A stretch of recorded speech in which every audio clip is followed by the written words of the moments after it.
يعني أنت كشقين إنسان إسكو دركا يقبيالة يكلجينت بالشدة وح إذن كخيرون أو إذن كشرف فضن أو آخرية الدون بعد شرف يقيمة يكرامك وهلسان waxa ugu soo jeedashada badnaa dowlad deegaanka Soomaalida sida ay uga jirto Soomaalinimada macaankeeda macnaheeda iyo sharafkeeda ma yili baax ku cuno misay dhibaato kale lagu geysto meel kasto aan tagno waxa ugu tagnaa dad aan moodid ina magaranaysa ehelnahay aan calashaan wada dhalanay laba walaala seebaanu istaaf ku xaysan karana arrintaasi waa ma jirto si gaar waxa loo xiiseeyaa muuqaalada sabta ama casuumadaha la idin sameeyo oo iyo socodka yara qaamiisa wata oo dadka xiisa gooni u leedahay muuqaalka haduu socodkaas ku jirin recommend way saalaan dadku waa dadkeeni dhalinyarada Soomaaliyeed waxaan leeyahay ama dadka Soomaaliyeed oo dhan deer baa ku kala ooda qabiil ah dadku waa dadkeeni meesha artaan u safra dhexmara yani natiijadeeda waa tan markaa qabyaaladii qurun intaas midna aanan ka shaqeynin meel kasto tagto madaxa lagu saaranaya tunka lagu qaadaya gobonnimadii u sarreeyay lagu soo dhaweynaya adiga 4 sano markaa jiray meelahaas baa aabahay tuulo asaasay tuuladaas ku soo koro ku soo barbaara reetoolaadka magaaladana lugbi kula jiraan miyigana lugbi kula jiraan kulantu waxaan wanaagsan saaxiibayaal halkan waa Dagaara Media aniguna waxaan ay Saacad Abbas waxa barbaray iga taagan laba lejan oo waaweyn oo guud ahaan deegaanka Soomaalida cag ku soo maray marka hore ku soo dhawaad balgaroodhiga soo dhawaad saaxiibadu soo dhaw anagu waan kaaga soo horeynay deegaanka ku soo dhaw iyo gobolkaba way soo dhaw xalse saaxiib waa dhownahay sharaf karaamo waa dhownahay deegaanka Soomaalida ku sugnayd muddooyinka u dambeeyay waxa soo marteen dhul aad u ballaaran oo xogtiisa banaanka keenteen taaka meelaha aad mariseen oo dhan muddada deegaanka Soomaalida aad ku jirteen Xamse maxaa wixii kugu soo jiidashada badnaa aad ku aragtay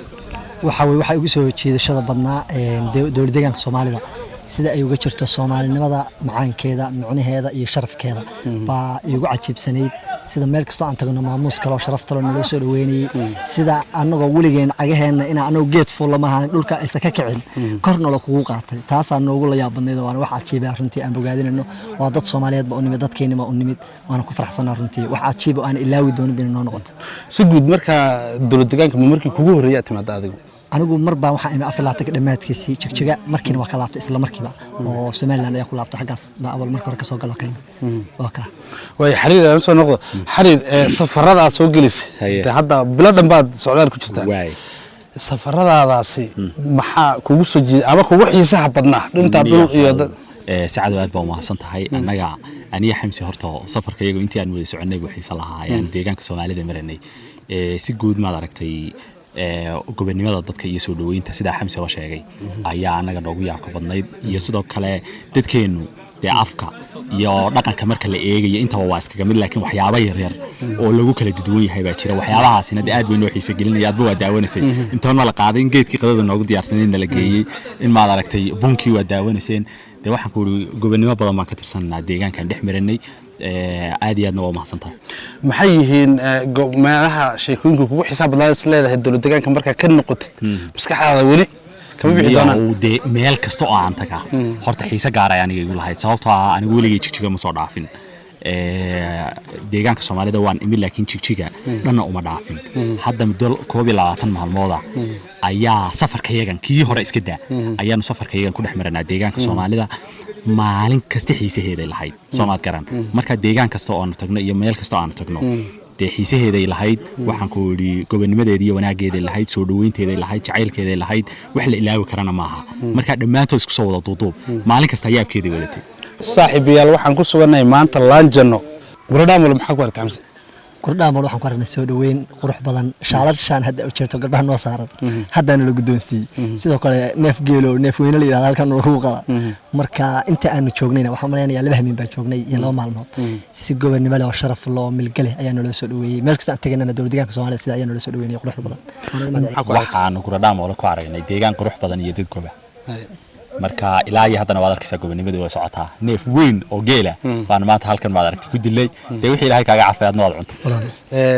waxa tahay inta badan nin dhaqan yaqaan ah oo bulshada Soomaalida marka la dhax joogo waxa leeyahay ninkan ma miyigu soo noolaan jiray in badan maxay ma geltirahan jirtay ma nolosha miyiga mase waxay ka tahay un waa favorite kaaga oo ma aragtay niyo horta anigu asal ahaan miyi baan ku dhashay adiga 4 sano markaa jiray meelahaas baa aabahay tuulo asaasay tuuladaas ku soo koro ku soo barbaara reetoolaadka magaaladana lugbi kula jiraan miyigana lugbi kula jiraan waliba qofka markuu tuulo waa garan kartaa aabihii aasaasay uu ku soo koray waa qof miyi ku soo koroo kale dhaqan ahaanna waa waxaan jeclahay qofka dad badan waxaa jira intay miyi ku dhasheen ka taga oo magaalada iyo arrimaheeda qaata laakiin anigu waa waxa rabbaani igu abuurano inaan miyiga jeclaado dadka dhaqankiisa jeclaado waa wax anigu ma aragtay raadiyo aan jeclahay deegaanka Soomaalida waa mid kamid ah deegaanada ugu nabdoon ugu xasiloon uguna amniga badan guud ahaan dalka Itoobiya raggan habeen iyo maalin buuraha ay jeedaan dowlad deegaanka cirif la cirif ay soo maraan xariir dowlad deegaanka Soomaalida waa dhul aad u weyn habeen iyo maalin waa dad istaafiya idin la socdo oo jira oo amnigiina suga mise idinkunba masha doontaan iska jeeda saaxiibow deegaanka Soomaalidu waxa weeyaan waa meel ka amni badan ma aragtay ma jirto dhulka Soomaalida waa meelaha ugu amniga badan muuqaaladayada waxaan duubaynaa anagoo habeen safrana baadiye cilaa seexanayna ma libaax ku cuno mise dhibaato kale lagu geysto wallahi dadku ma aragtay cidna dhibaato ku geysanayso meesha tagto yacni in la dhibaateeyo oo istaafiya aanu ka haysana iska daayay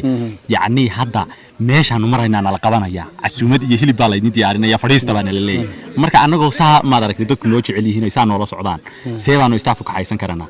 arrintaasi waa ma jirto istaafna lama socdo annaga iswadna way safarkiina wuxuu noqday safar aad indhaha loogu hayo la wada xiiseynayo bulshadii deegaanka Soomaalida oo la dhihi karo waxa degan bulsho Soomaali oo dhan waa sax meel kasta oo kamidana waxay doonayaan inaad marcaga soo gelisaan maxaa idinka qorshaysan ni waxa nooga qorshaysan geeyga Soomaaliyeed inta Soomaali degto inaan tagno hadii Ilaahay noo qadaro oo aan waqti u helno dadku waa dadkeeni dhalinyarada Soomaaliyeed waxaan leeyahay ama dadka Soomaaliyeed oo dhan deer baa la ku kala ooda qabiil ah dadku waa dadkeeni meesha artaan u safra dhexmara kaliya qabyaalada iyo qurunka kaliya waxa la yiraahdo inta ku jirtana ha ka waantoodo inta aan ku jirinna wax ma garanaysaa halis ah baa ka badbaadeen banaankiina ka joogan lana